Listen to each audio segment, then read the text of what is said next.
आने हिंदी के एक नए एपिसोड में आपका स्वागत है। दोस्तों, भारत के स्वदेशी लड़ाकू विमान कार्यक्रम तेजस मार्क 1 अल्फा को लेकर एक बड़ी और महत्वपूर्ण खबर सामने आई है। रक्षा मंत्रालय को उम्मीद है कि इस साल के अंत तक 18 से 24 तेजस मार्क 1 अल्फा फाइटर जेट तैयार हो सकते हैं।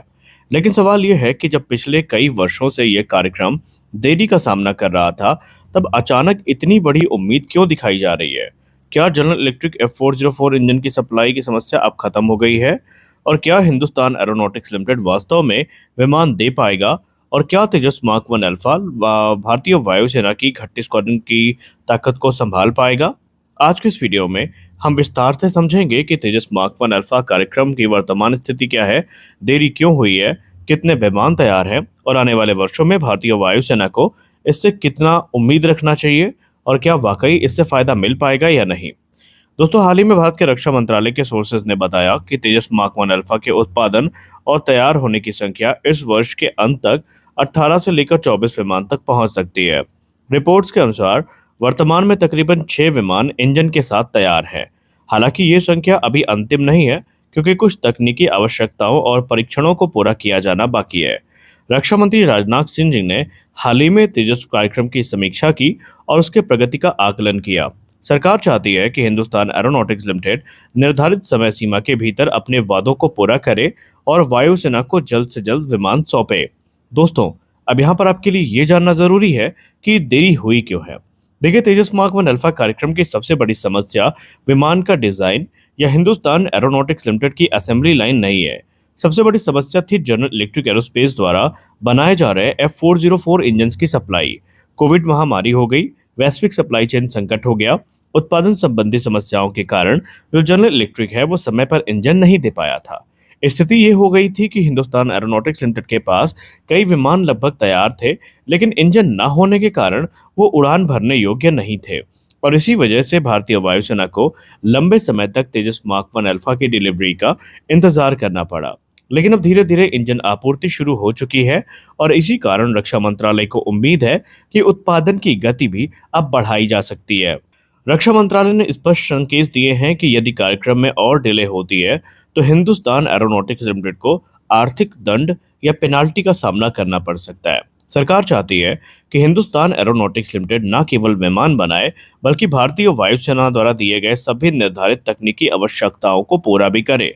ऐसा ना हो कि आप विमान डिलीवरी के लिए आ जाएं और उस समय पता चले कि कई क्रिटिकल टेक्नोलॉजीज या क्रिटिकल कैपेबिलिटीज अभी टेस्टिंग में है या मिसिंग है। इन आवश्यकताओं को एयर स्टाफ क्वालिटी रिक्वायरमेंट्स यानी ASQR कहा जाता है। जब तक सभी आवश्यकताएं यानी एयर स्टाफ क्वालिटी रिक्वायरमेंट्स पूरी नहीं होंगी, वायुसेना अंतिम स्वीकृति नहीं देगी। इसलिए हिंदुस्तान एरोनॉटिक्स लिमिटेड पर अब दोहरी जिम्मेदारी है। एक तरफ उन्हें विमान का उत्पादन बढ़ाना है और दूसरी तरफ गुणवत्ता को भी बनाए रखना है। भारतीय वायुसेना की अगर हम बात करें तो एक महत्वपूर्ण आंकड़ा आपको पता होना चाहिए। भारतीय वायुसेना ने 1, 2, 10, 20, 50 नहीं, बल्कि टोटल 180 तेजस मार्क 1 अल्फा विमानों का ऑर्डर दिया है। पहला अनुबंध हमें फरवरी 2021 में देखने को मिला था, जब भारतीय वायुसेना ने HAL के साथ 83 तेजस विमानों की एक बड़ी डील को फाइनलाइज किया था। अगर हम इस डील को ब्रेक डाउन करें तो सरल भाषा में आप ये जान लीजिए कि इस पूरी डील में हमें 73 सिंगल सीट फाइटर जेट्स और 10 ट्विन सीट ट्रेनर्स देखने को मिलने वाले थे। अब इसमें हमें ये बताया गया था उस समय कि 2024 से हम इनकी डिलीवरी को शुरू कर देंगे, लेकिन 2024 आया चला गया और एक भी विमान अभी इंडियन एयरफोर्स को मिल नहीं पाया है। इसके बाद आता है सितंबर 2025, जब भारतीय वायुसेना की तरफ से दूसरा बड़ा ऑर्डर हिंदुस्तान एरोनॉटिक्स लिमिटेड को दिया जाता है और इस बार 83 नहीं बल्कि टोटल 97 जेट्स का यह एक बड़ा ऑर्डर होता है और ये इतिहास में तेजस का सबसे बड़ा ऑर्डर था। इस प्रकार कुल ये संख्या 180 पहुंच जाती है। अब इसमें अगर हम मार्क 1 को भी मिला दें तो ये संख्या 200 को पार कर जाती है। तो इसीलिए HAL के ऊपर एक बड़ा दबाव है कि नंबर्स लगातार बढ़े हैं, लेकिन अभी एक विमान की भी डिलीवरी उनके तरफ से नहीं हो पाई है। हिंदुस्तान एरोनॉटिक्स लिमिटेड की वर्तमान उत्पादन क्षमता लगभग 24 विमान प्रति वर्ष की है और यदि यही गति बनी रहती है तो सभी 180 विमानों की डिलीवरी को पूरा करने में तकरीबन 7 से लेकर 8 वर्ष लग सकते हैं। विशेषज्ञों का अनुमान है कि पूरी फ्लीट का इंडक्शन तकरीबन 2033 तक ही संभव है, उसके पहले ये नहीं हो पाएगा। हालांकि हिंदुस्तान एरोनॉटिक्स लिमिटेड भविष्य में उत्पादन क्षमता बढ़ाने पर काम कर रही है। अगर उत्पादन क्षमता को 24 से बढ़ाकर 30 या 36 विमान प्रति वर्ष तक भी कर दिया जाता है तो समय सीमा कम हो सकती है। तेजस हमारे लिए बहुत महत्वपूर्ण है।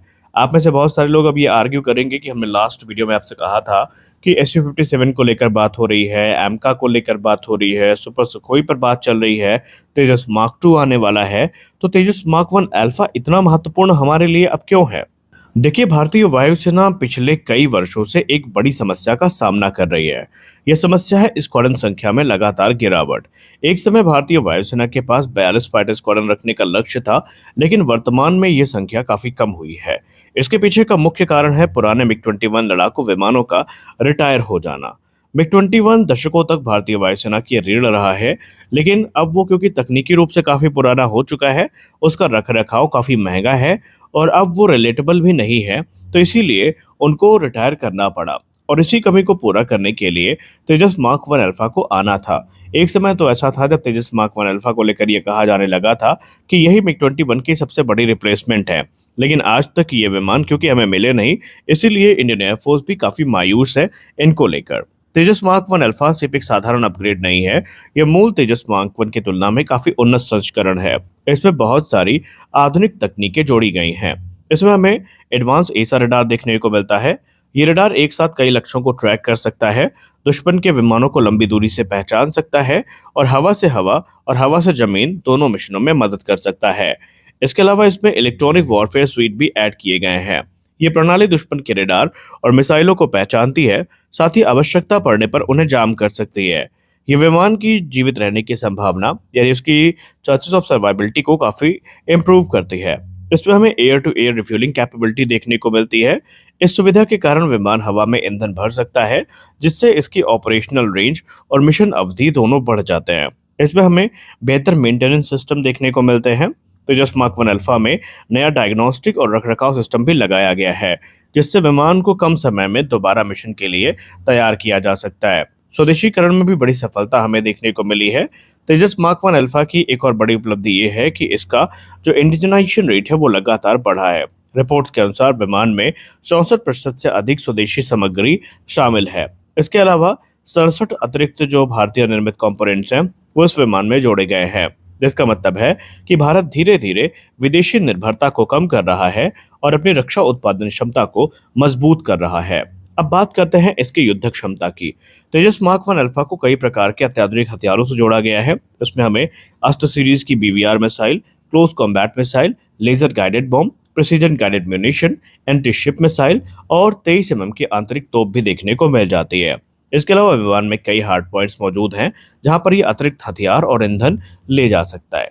तो कुल मिलाकर के अब सबकी जो राह है, सबकी जो नज़र है वो HAL पर टिकी हुई है कि HAL पहला विमान कब डिलीवर करती है। हालांकि आपको बता दें, इसी महीने जो है HAL और इंडियन एयरफोर्स की मीटिंग होनी है, जहां पर टाइमलाइन सामने आने वाली है। तो इस वीडियो में बस इतना ही। मिलते हैं अगले वीडियो में, तब तक के लिए जय हिंद।